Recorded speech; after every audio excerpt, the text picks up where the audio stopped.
Hey everyone, ready to dive into something kind of puzzling? I'm ready when you are. So, short-term US Treasury yields. They're going up. Yeah, a bit strange, right? You'd think with the Fed hitting pause on rate hikes, these yields would be chilling out, maybe even dropping a bit. Exactly. But nope, they're climbing, and that's got everyone scratching their heads. Well, today, we're going to dig into what's behind this unexpected trend. And by the end, you'll know whether you should be hitting the panic button or just sitting back and watching the show. Sounds like a plan. I think we're seeing a bit of a clash between expectations and cold, hard reality when it comes to the U.S. economy. Okay, I'm intrigued. What's reality telling us right now? Well, the U.S. economy is proving to be much tougher than anyone anticipated. Oh, really? How so? Despite the Fed's efforts to cool things down, consumer spending is still strong, the job market is healthy, and GDP growth is solid. Not exactly signs of an economy on the brink, are they? Nope, not at all. So the Fed is trying to tap the brakes, but the economy's like, nah, we're good. Pretty much. And that's making the Fed's job a whole lot tougher. I bet. They're walking a tightrope, right? They are, trying to tame inflation without sending the economy into a tailspin. Talk about a balancing act. But you mentioned expectations earlier. Where do they fit into all of this? Well, inventors are looking at this surprisingly strong economy, and they're starting to think, hold on a sec, maybe the Fed needs to keep interest rates higher for longer than we initially thought to really wrestle inflation to the ground. So that's where the whole higher for longer concept comes in. Exactly. Investors are essentially betting that the Fed's going to have to stay aggressive to keep inflation from making a comeback. That's it. And that expectation of higher rates for a longer period is putting upward pressure on short-term Treasury yields. Okay, so how does that actually work? How does that expectation translate into higher yields? It's all about supply and demand. The classic economic principle. Yep. If investors believe that rates will stay higher for longer, they're going to demand higher yields on their investments to compensate for that risk. And that includes those short-term treasuries. Makes sense. It's like, hey, if I'm going to tie my money up for a while, I want a better return. Speaking of things, we want less of inflation. Oh, yeah. I think it's safe to say that we're all feeling it in our wallets. Definitely. Is there any hope for it to magically vanish? I wish. Unfortunately, no. Darn. While we have seen some easing in overall inflation, there's this stubborn component called core inflation that's just not budging as much as we'd like. Core inflation, what's that? Fill me in, and more importantly, fill in our listeners who might be wondering the same thing. Imagine you have this basket of goods and services used to measure inflation. Okay, got it. Now, take out the things that tend to fluctuate a lot in price. Things like? Food and energy. Okay.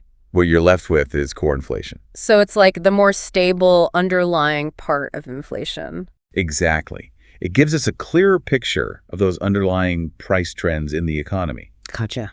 And unfortunately, those trends are proving to be a bit sticky. Sticky inflation. Yeah, not good. But how does this sticky inflation relate to those treasury yields we're talking about? Well, when inflation is high, your money loses value over time. Its purchasing power erodes. Right, like $1 today doesn't buy you as much as it did a year ago. Exactly. To make up for that loss in purchasing power, investors want higher yields on their investments, including treasuries. So they're looking for returns that can outpace inflation. Yep. They want to stay ahead of the game. It's like a chain reaction then. It is. Sticky inflation leads investors to demand higher returns, which then pushes up those treasury yields. Precisely. And to add fuel to the fire, we have the uncertainty surrounding the Fed's next move. Oh, right. The Fed paused rate hikes, but they're still saying they're committed to fighting inflation. Exactly. It seems like they're trying to walk a very, very fine line. They are. And the market is watching their every move, trying to anticipate what they'll do next. So what are the possibilities? What's on the table for the Fed? Well, will they raise rates again? Will they stay put? No one knows for sure. And that uncertainty, coupled with the Fed's quantitative tightening program, is adding to the volatility. No, hold on a second. Quantitative tightening. Yeah. That sounds like something we need to unpack. It is a mouthful. What does it mean, and how does it fit into this whole treasury yield puzzle? Think back to the pandemic, when the Fed bought a ton of treasury bonds to pump money into the economy and keep things afloat. Right, that was quantitative easing. Exactly. Quantitative tightening is basically the opposite. So they're doing less of that now. Yeah. They're letting those bonds mature and not reinvesting the money. Interesting. It effectively reduces the demand for treasuries. And less demand for treasuries mean? Lower prices, which means higher yields. Ah, that classic supply and demand dynamic. Always at play. So it's not just about the Fed's rate decisions. We got to keep an eye on their balance sheet maneuvers, too. Lots of moving pieces here. There are. But hey, can't forget about the biggest borrower in the room. Who's that? Good old Uncle Sam. Ah, yes. The government's borrowing needs definitely add another layer of complexity to this story. Okay, tell me more. All right. How does Uncle Sam's borrowing spree affect these yields? Well, the U.S. government runs on a budget deficit, which means they need to borrow money to cover their expenses. Right. And how do they do that? Let me guess, by issuing Treasury securities. You got it. Yeah. They're essentially IOUs from the U.S. government. And investors buy them up. Yep. But when the government issues a lot of these treasuries, it floods the market. So more supply. Means lower prices. Which means higher yields. Exactly. Investors have more options, so they can be pickier and demand higher yields to buy up all those treasuries the government is issuing. And it's not just the current deficit that's causing concern. There are worries about the long-term sustainability of the U.S. debt, which adds even more upward pressure on yields. It's like a tug of war with these treasury yields. It really is. We've got the resilient economy, sticky inflation, the Fed's delicate dance, and now Uncle Sam's borrowing needs all pulling in different directions. You've got it. But there's one more piece to this puzzle, and it's all about those unpredictable technical factors that can really shake things up. Okay, I'm all ears. Yeah. What kind of technical factors are we talking about? Is this where things get really complicated? It's not overly complicated, but it is important to understand how even small shifts in market dynamics can have a big impact on yields. Like what? Give me some examples. Okay, we're talking about things like investor sentiment, actions taken by large financial institutions, and even those hedging strategies some investors use. Hold on, hedging strategies. Those sound complicated. Let me break it down. Please do. Imagine you're an investor and you're worried about interest rates going up. Okay, I'm worried. You might use certain strategies, often involving treasuries, to protect yourself from potential losses. So it's like insurance for my investments. That's a great way to put it. But here's the thing. These hedging strategies, while they're meant to reduce risk for individual investors, can collectively impact the demand for treasuries. And that causes those yields to fluctuate. Exactly. Up and down they go. So even if there aren't any big changes in the overall economy, these technical factors can still make waves and mess with those yields. Absolutely. Yeah. It highlights how interconnected and complex the financial markets really are. Yeah, every action has a reaction, even in the world of finance. It seems that way. Wow, we've covered a lot of ground. It's like a whole orchestra of factors playing a part in this drama with short-term treasury yields. You said it. From that surprisingly strong economy to those sticky inflation numbers, the Fed's balancing act, Uncle Sam's borrowing habits, and those unpredictable technical factors, it's a lot to take in. No kidding.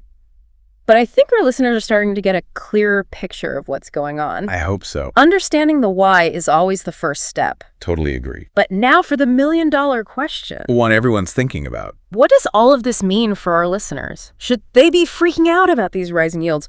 We'll tackle that head on when we come back in part 2 of this deep dive. Welcome back. We're digging deeper into those rising short-term U.S. Treasury yields. We sure are. Trying to make sense of it all. We've talked about the forces behind this trend, the surprisingly strong economy, the Fed's tricky situation. Right. But now the big question, The one everyone's waiting for. what does this mean for you, our listeners? Why should you even care about these yields going up? It's easy to think this is just some Wall Street thing, just numbers going up and down. Yeah. But the truth is, these rising yields, they have real consequences. Real world stuff, right? Absolutely. Can you give our listeners an example? How could this hit them where it hurts? Okay, imagine you're a small business owner. Okay. You want to expand, maybe open a new location, get some new equipment. Makes sense. You need a loan to do that. But guess what happens when treasury yields go up? Ah. Loan rates go up too. So it costs more to borrow money. Exactly. Makes it harder to grow your business. Not good. What about regular folks who aren't running businesses? How does this affect them? Well, think about your mortgage, your car loan, your credit cards. Ouch. Yeah. All those interest rates are tied to what's happening with treasury yields. So as yields climb, Those monthly payments get a little heavier. so it's not just businesses taking a hit. Right. It's anyone who needs to borrow money. which is pretty much everyone. Yeah. What about investors in the stock market? Do these rising yields mess with their portfolios too? Oh, yeah, absolutely. Yeah. Rising treasury yields, they can create competition for stocks. Competition? How so? Well, as yields on bonds get more attractive, some investors might shift their money from stocks into bonds. They're looking for those safer returns. Exactly. And that can push down stock prices.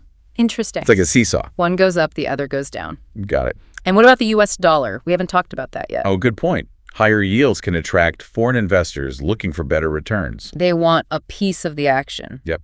And that can strengthen the dollar. A strong dollar, that sounds like a good thing, right? It can be, but it's not always so simple. Okay. What's the catch? A stronger dollar makes imported goods cheaper, which is great for consumers. Love a good deal. Right. But it also makes American goods more expensive overseas, which hurts our exports. So there's a trade-off. There always is. It's amazing how all these financial things can have such a ripple effect across the whole economy. It really shows how connected everything is, you know? Yeah. What happens in one corner of the financial world can have an impact everywhere else. We can't just ignore this stuff. Exactly. So I think we've painted a pretty clear picture of why our listeners should be paying attention to these rising yields. They can affect everything from your mortgage to your investments. It's not just numbers on a screen. It's real life. And here's the thing. What's that? With all the uncertainty in the economy right now, Yeah. It's really hard to predict what's going to happen next. It's like trying to predict the weather. You never know what's coming. So what's the takeaway for our listeners? What should they be thinking about as they try to make sense of all this? Stay informed. Keep an eye on the economic data. Pay attention to what the Fed is saying. Right. And think about how all these factors could impact your own finances. Solid advice. Knowledge is power, after all. It really is. But hey, before we wrap up this part, I'm curious about something. Oh, what's that? What's one thing you find particularly interesting about this whole situation? That's a good question. Yeah, I'm putting you on the spot. You know what I find fascinating is how the market is reacting to the Fed's actions. Oh, tell me more. It's like a game of chess. Ooh, I love that analogy. Investors are trying to predict the Fed's next move. And position themselves accordingly. They're trying to stay one step ahead. It feels like the market is making some bold moves. It is.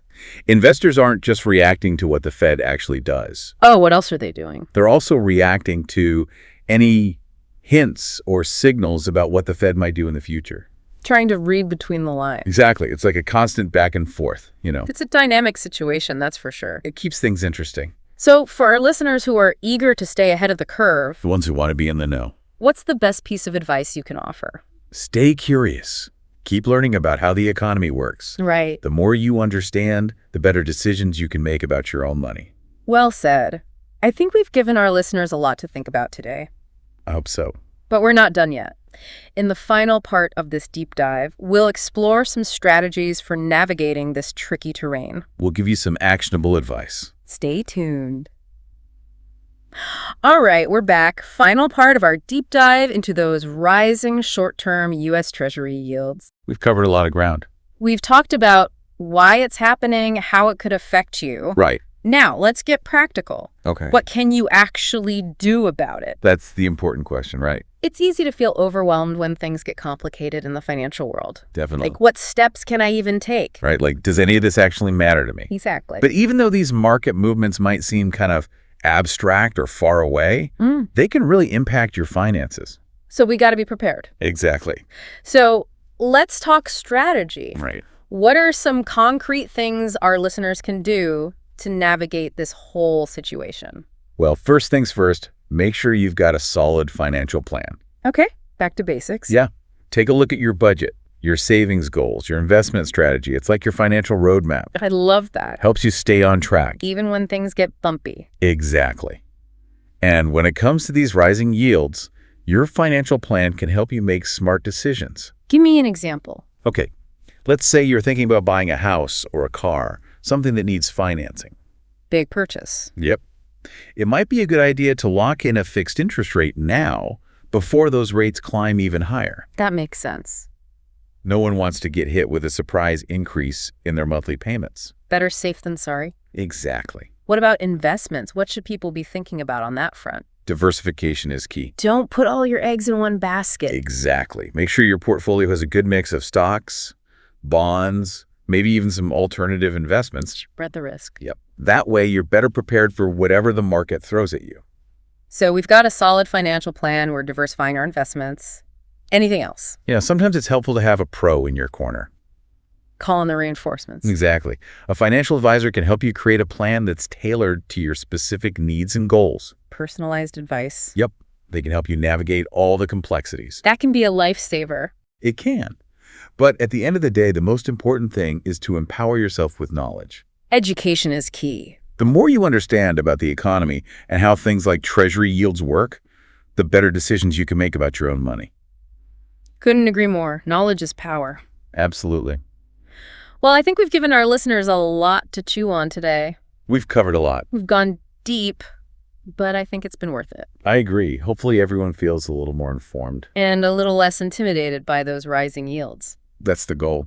Well, that wraps up our deep dive into the world of rising Treasury yields. It's been fun. It has. Thanks for joining us. Always a pleasure. We hope you've learned something new and feel ready to tackle whatever comes next in the financial world. Stay curious out there. Absolutely. Until next time, stay informed, stay engaged, and keep those questions coming.